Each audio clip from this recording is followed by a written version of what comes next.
গোপালের নাম বিবেচনা করেছেন।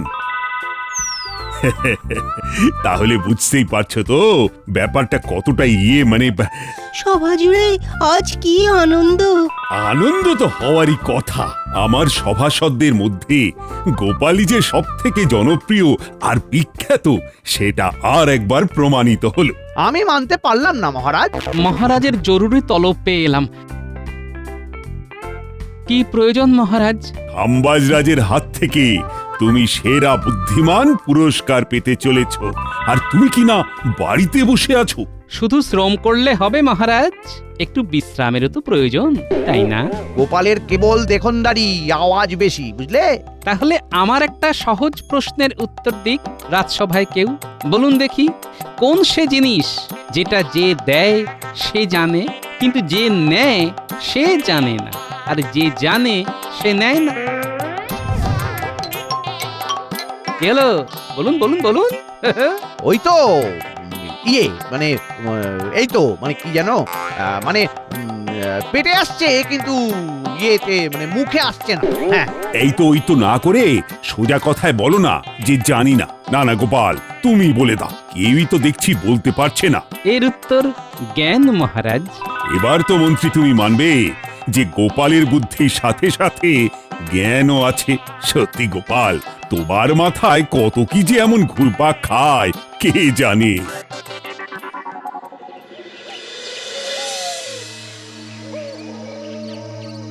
না না না না না না না, গোপালকে নিয়ে মহারাজের এই বাড়াবাড়িটা আর সহ্য করা যাচ্ছে না। বেশ বুঝতে পারছি কৃষ্ণনগরে আসল জ্ঞানী আর বুদ্ধিমানের কোনো কদর নেই।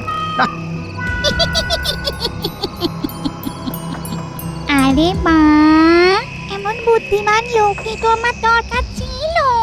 না না না না, একে ধরে কাজ হবে মনে হচ্ছে। কাজ কোথায় যাচ্ছেন মন্ত্রী মশাই? আমার যে আপনাকেই চাই। এই কেড়ে, ওরে বাবা রে, উঠে যাচ্ছি তো, উঠে যাচ্ছি। নামা নামা নামা নামা, আমাকে নামা রে। ওরে কে, আমাকে নামা। আবার উড়িয়ে নিয়ে যাচ্ছে রে। বাঁচা রে, বাঁচা। কি যে হবে কিছুই বুঝতে পারছি না। এদিকে গিন্নিও তো যখন তখন কোথায় কোথায় ফুরুত হয়ে যাচ্ছে। বাঁচা রে, বাঁচা। যাবে না। তোমার সব সমস্যার সমাধান করে দেওয়ার জন্য একজন বুদ্ধিমান লোককে ধরে এনেছি। এই যে সে লোক নয় গো, একেবারে কৃষ্ণনগরের মন্ত্রী মশাই। নিজে নিজে গলা ফাটাচ্ছিল যে এর বুদ্ধির কদর কেউ দেয় না। এই এই এই ছাড়ো, ছাড়ো আমায়, ছাড়ো, ছাড়ো আমায়। এক পেট নিতে হয় না, আবার ভূত দোসর। ওহ, কাদের পাল্লায় পড়লাম রে। এই চুপ! এই না হলে বউয়ের মতন কাজ, তোমার মতন পেতনির দুটো হয় না। কিন্তু আমাকে এখানে ধরে নিয়ে আসার কারণটা কি? আমি কি করলাম? কিচ্ছু করনি, তবে এবার করতে হবে। আমার একটা সমস্যার সমাধান করে দিতে হবে তোমার বুদ্ধি দিয়ে। করতে পারলে ভালো, নাহলে গেল মেরে একেবারে ভূত বানিয়ে দেব। সমস্যার সমাধান আছে তো, আছে, একজন আছে। আসলে কৃষ্ণনগরের আসল বুদ্ধিমান লোক তো গোপাল, আমি আর কি। মনে হচ্ছে লোকটা গুলিয়ে দেওয়ার চেষ্টা করছে।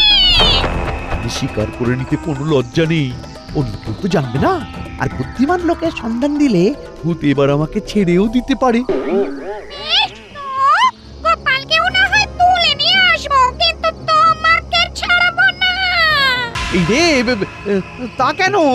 আরে বা, গোপাল এসেও যদি আমার স্বামীর কোনো সুরাহা না করতে পারে, তাহলে ওই গোপাল আর তোমাকে দুজনকে ভূত বানাবো। চলো গিন্নি, মন্ত্রীকে এখানে বেঁধে রেখে দুজনে মিলে গিয়ে গোপালকে তুলে নিয়ে আসি।